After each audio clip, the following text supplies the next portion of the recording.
सोचिए, आप एक ऐसी जगह खड़े हैं जिसे पूरे भारत की सबसे डरावनी, सबसे हॉन्टेड जगह माना जाता है। आज के इस एक्सप्लेनर में हम इसी खौफनाक रहस्य की गहराई में उतरने वाले हैं। राजस्थान की अरावली पहाड़ियों के बीच खड़ा भानगढ़ का किला, जो अपनी शानदार वास्तुकला से कहीं ज्यादा अपनी भूतिया कहानियों के लिए मशहूर है।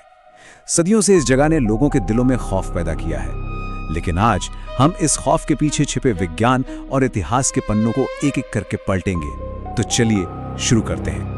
भानगढ़ किले के मेन गेट पर आपको आर्कियोलॉजिकल सर्वे ऑफ इंडिया यानी ASI का एक बड़ा सा बोर्ड दिख जाएगा। इस पर बिल्कुल साफ शब्दों में एक चेतावनी लिखी है, सूर्यास्त के बाद प्रवेश वर्जित है। अब देखिए, जब सरकार खुद ऐसा बोर्ड लगा दे तो डर लगना लाजमी है। इसी चेतावनी से जुड़ी एक बेहद खौफनाक लोकल कहानी भी है। कहा जाता है कि एक रात 3 दोस्तों ने इस वार्निंग को इग्नोर किया और रात के अंधेरे में किले के अंदर चले गए। वहां एक दोस्त गलती से सूखे कुएं में गिर गया। बाकी दोनों ने जैसे तैसे उसे बाहर निकाला और अस्पताल की तरफ भागे, लेकिन रास्ते में उनकी गाड़ी का भयानक एक्सीडेंट हो गया और तीनों की मौके पर ही मौत हो गई। वहां के लोग आज भी इसे कोई नॉर्मल एक्सीडेंट नहीं बल्कि भानगढ़ का श्राप मानते हैं। लेकिन क्या भानगढ़ हमेशा से ऐसा ही एक डरावना खंडर था? बिल्कुल नहीं। 1573 में जब राजा माधव सिंह ने इसे बसाया था, तब ये अपने आप में एक पूरा का पूरा शहर था। 9000 से ज्यादा घर, 7 मंजिला रॉयल पैलेस, आलीशान मंदिर और राजपुताना के सबसे बड़े बाजार। हजारों लोग यहाँ बहुत खुशी से रहते थे। लेकिन अगर आप आज वहां जाएंगे तो एक बहुत ही अजीब और परेशान करने वाली चीज नोटिस करेंगे। पूरा स्ट्रक्चर खड़ा है, दीवारें अपनी जगह पर है, लेकिन किसी भी घर पर छत नहीं है। जी हाँ, कोई छत नहीं। लोकल लोगों का दावा है कि आज भी अगर कोई वहां छत बनाने की कोशिश करता है ना, तो वो तुरंत गिर जाती है।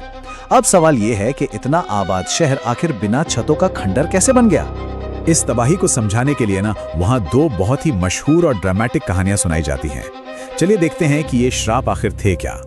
पहली कहानी बाबा बालूनाथ नाम के एक साधु से जुड़ी है। कहानी कुछ यूं है कि जब ये शहर बसाया जा रहा था, तब साधु ने किले के निर्माण की इजाजत सिर्फ एक ही शर्त पर दी थी। शर्त ये थी कि किले की किसी भी इमारत की परछाई उनके घर पर नहीं पड़नी चाहिए। शुरू में तो इस बात का ध्यान रखा गया, लेकिन बाद में राजा के पोते अजब सिंह ने किले को और ऊंचा कर दिया, पूरे 7 मंजिल तक। और जैसे ही उस विशाल इमारत की परछाई साधु के घर पर पड़ी, समझ लीजिए शर्त टूट गई। माना जाता है कि उसी वक्त साधु ने क्रोधित होकर पूरे शहर को तबाह होने का श्राप दे दिया। लेकिन रुकिए, दूसरी कहानी तो इससे भी कहीं ज्यादा डार्क है। कहा जाता है कि सिंघिया नाम का एक तांत्रिक था जो काले जादू में एकदम माहिर था और वो भानगढ़ की राजकुमारी रत्नावती को पाना चाहता था। एक दिन उसने बाजार में राजकुमारी के इत्र पर काला जादू कर दिया, लेकिन राजकुमारी भी कम नहीं थी। उन्हें इस बात की भनक लग गई और उन्होंने वो इत्र एक बड़े से पत्थर पर दे मारा। इत्र का जादू इतना तेज था कि वो भारी भरकम पत्थर सीधा तांत्रिक की तरफ लुढ़कने लगा और उसे वहीं कुचल दिया। लेकिन मरते मरते उस तांत्रिक ने एक बेहद भयानक श्राप दे डाला कि इस महल में कोई जिंदा नहीं बचेगा और किसी को भी पुनर्जन्म नहीं मिलेगा। लोग कहते हैं कि इसी श्राप की वजह से आज भी उनकी आत्माएं वहीं भटक रही हैं। और बस इन्हीं कहानियों का असर है कि आज भी किले को लेकर रोंगटे खड़े कर देने वाले दावे किए जाते हैं। जो टूरिस्ट वहां जाते हैं, उनका कहना है कि रात में उन्हें औरतों के रोने और चूड़ियां टूटने की आवाजें आती हैं। कभी कभी हवा में अचानक उसी इत्र की महक आने लगती है। फिल्म क्रू से लेकर पत्रकारों तक ने यह महसूस किया है कि जैसे कोई अदृश्य साया उनका पीछा कर रहा हो और गाड़ियां बिना किसी वजह के अचानक बंद पड़ जाती हैं। खौफ का आलम तो ये है कि किले के सिक्योरिटी गार्ड तक अंधेरा होने के बाद अंदर जाने से साफ मना कर देते हैं। तो यहाँ आकर दिमाग में एक बहुत ही ऑब्वियस सा सवाल आता है, क्या सच में भानगढ़ में भूत हैं? क्या ये सारे श्राप और खौफनाक कहानियां असली हैं? अब तक तो हमने सिर्फ सुनी सुनाई लोक कथाएं देखी, लेकिन चलिए अब जरा गियर बदलते हैं और इस पूरे रहस्य को विज्ञान और ऐतिहासिक सबूतों की कसौटी पर तौलते हैं। अरे यहाँ आता है इस पूरी मिस्ट्री का सबसे बड़ा ट्विस्ट। जब इतिहास के पन्नों को खंगाला गया तो पता चला कि राजकुमारी रत्नावती, तांत्रिक सिंघिया और बाबा बालूनाथ जिनके इर्द गिर्द भानगढ़ का पूरा डर टिका हुआ है, असल में उनके वजूद का कोई ऐतिहासिक रिकॉर्ड है ही नहीं। बिल्कुल जीरो। न कोई शिलालेख है, न कोई सरकारी दस्तावेज। इतिहास में किसी को नहीं पता कि रत्नावती आखिर किसकी बेटी या पत्नी थी। मतलब ये सारी कहानियां विशुद्ध रूप से सिर्फ पीढ़ी दर पीढ़ी सुनाई गई बातें हैं, जो वक्त के साथ और भी ज्यादा मसालेदार और नाटकीय होती चली गई। लेकिन फिर आप सोचेंगे, अगर वो किरदार कभी थे ही नहीं तो उन डरावने एहसासों का क्या जो लोग वहां महसूस करते हैं। चलिए इसके पीछे के डर के विज्ञान को समझते हैं। इसके पीछे कोई भूत प्रेत नहीं, बल्कि प्योर साइंस है, और इसे समझने के लिए हमें इंफ्रासाउंड को समझना होगा। 1980s के दशक में विक टैंडी नाम के एक इंजीनियर थे, जिन्हें अपनी लैब में अचानक अजीब सा डर लगने लगा और उन्हें एक डरावना साया भी दिखा। जब उन्होंने जांच की तो पता चला कि लैब का एक पंखा 19 हर्ट्ज की इंफ्रासाउंड पैदा कर रहा था। अब ये इंफ्रासाउंड क्या है? ये 20 हर्ट्ज से नीचे की ध्वनि तरंगे होती हैं, जिन्हें हमारे कान सुन तो नहीं सकते, लेकिन हमारी बॉडी उन्हें पूरी तरह महसूस कर सकती है। इन तरंगों से अचानक घबराहट, बेचैनी और आंखों के सामने अजीब आकृतियां दिखने लगती हैं। अब सोचिए, भानगढ़ की सदियों पुरानी टूटी फूटी पत्थर की इमारतों के बीच से जब तेज हवा गुजरती है तो प्राकृतिक रूप से यही इंफ्रासाउंड पैदा होती है, और यही वजह है कि वहां लोगों के अंदर वो खौफनाक डर पैदा हो जाता है। और सिर्फ आवाज ही नहीं, इसमें हमारी आंखों का भी एक बहुत बड़ा रोल है। इसे मनोविज्ञान में पैराडोलिया कहते हैं। इंसानी दिमाग को कुछ इस तरह से डिजाइन किया गया है कि वो हमेशा रैंडम आकारों और परछाइयों में जाने पहचाने पैटर्न, खासकर इंसानी चेहरे ढूंढने लगता है। अब भानगढ़ की टूटी हुई दीवारों, अंधेरे कोनों और पुराने खंभों के बीच जब आप खड़े होते हैं तो आपका दिमाग अपने आप उन परछाइयों को मिलाकर इंसानी आकृतियां और भूत बना लेता है, जबकि असल में वहां दूर दूर तक कुछ नहीं होता। इस बात को साबित करने के लिए एक बहुत ही माइंड ब्लोइंग एक्सपेरिमेंट हुआ था। साल 2008 में लंदन के गोल्डस्मिथ यूनिवर्सिटी ने 79 लोगों को एक एकदम खाली सफेद कमरे में बैठाया।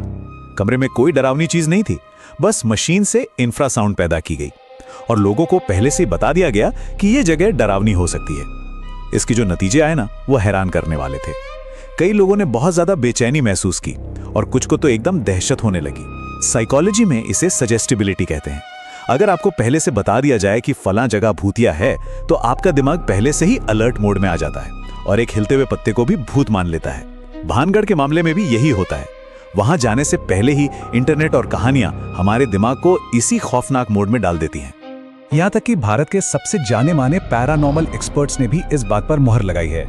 इंडियन पैरानॉर्मल सोसाइटी के दिवंगत प्रमुख गौरव तिवारी ने साल 2012 में अपनी पूरी टीम और हाईटेक मशीनों के साथ भानगढ़ किले में पूरी रात बिताई थी। उन्होंने किले का कोना कोना छान मारा, लेकिन उनका कंक्लूजन क्या था? एकदम साफ, उन्हें वहां कोई भूत नहीं मिला। उन्होंने खुले तौर पर कहा कि भानगढ़ में सिर्फ सियार, तेंदुए, बंदर और कुछ जंगली जानवर बसते हैं, कोई भूत प्रेत नहीं। तो अगर भूत नहीं है तो वो चेतावनी वाला बोर्ड क्यों लगाया गया है भाई? आइए इसके पीछे के असली खतरों का सच जानते हैं। लोगों को रात के सन्नाटे में जो औरतों के रोने की डरावनी आवाजें आती हैं ना, वो कोई आत्माएं नहीं है, बल्कि वो असल में सियारों यानी हायानाज की आवाजें होती हैं। अगर आपने कभी हायना की आवाज सुनी हो तो दूर से वो बिल्कुल इंसानों के चीखने या रोने जैसी लगती है। और रही बात उस वार्निंग बोर्ड की, तो वो किसी तांत्रिक के शाप की वजह से नहीं है। भानगढ़ सरिस्का टाइगर रिजर्व से बमुश्किल 50 किलोमीटर दूर है। रात के वक्त बंगाल टाइगर, तेंदुए और दूसरे खतरनाक जंगली जानवर अक्सर इन खंडरों में आ जाते हैं। इसके ऊपर से सदियों पुरानी बिना रोशनी वाली जर्जर दीवारें रात के अंधेरे में कभी भी आपके ऊपर गिर सकती हैं। तो असल खतरा जंगली जानवर और खस्ता हाल इमारतें हैं, न कि कोई अदृश्य साया। अब हम आते हैं आज के सबसे अहम सवाल पर। अगर श्राप नहीं था तो भानगढ़ का असली पतन हुआ कैसे? इतिहास का फैसला क्या कहता है? 9000 घरों वाला एक बसा बसाया शहर खंडहर कैसे बन गया? इतिहास की किताबें इसकी एक बहुत ही प्रैक्टिकल और दर्दनाक कहानी बयां करती हैं। 1573 में जब यह किला बना, उसके बाद धीरे धीरे इसका राजनीतिक दबदबा कम होने लगा। 1720 में आमेर के राजा सवाई जय सिंह ने इस पर कब्जा कर लिया और जयपुर शहर बसा दिया। इसके बाद भानगढ़ का महत्व काफी घट गया, लेकिन इस शहर के ताबूत में आखिरी कील ठुकी 1783 में। उस साल अल-नीनो इफेक्ट के कारण उत्तर भारत में एक भयानक सूखा पड़ा, जिसे इतिहास में चालीसा अकाल के नाम से जाना जाता है। इस भयंकर अकाल ने पूरे इलाके का पानी सुखा दिया। जब पानी ही नहीं बचा तो जिंदगी कैसे बचती? लोगों को मजबूरन अपना घर बार, अपना शहर हमेशा के लिए छोड़कर जाना पड़ा। तो हकीकत यही है कि भानगढ़ किसी तांत्रिक के श्राप से नहीं, बल्कि एक प्राकृतिक और राजनीतिक आपदा का शिकार हुआ था। अब यहाँ एक बहुत ही लॉजिकल बात सोचने वाली है। जब ऐतिहासिक दस्तावेजों में साफ साफ लिखा है कि तबाही की वजह एक अकाल था, तो फिर ये भूतिया कहानियां सदियों से कैसे और क्यों सर्वाइव कर रही हैं? हम आज भी सच को क्यों नहीं अपना रहे हैं? इसके पीछे 3 बड़े कारण छिपे हैं। सबसे पहला है हमारी अपनी ह्यूमन साइकोलॉजी।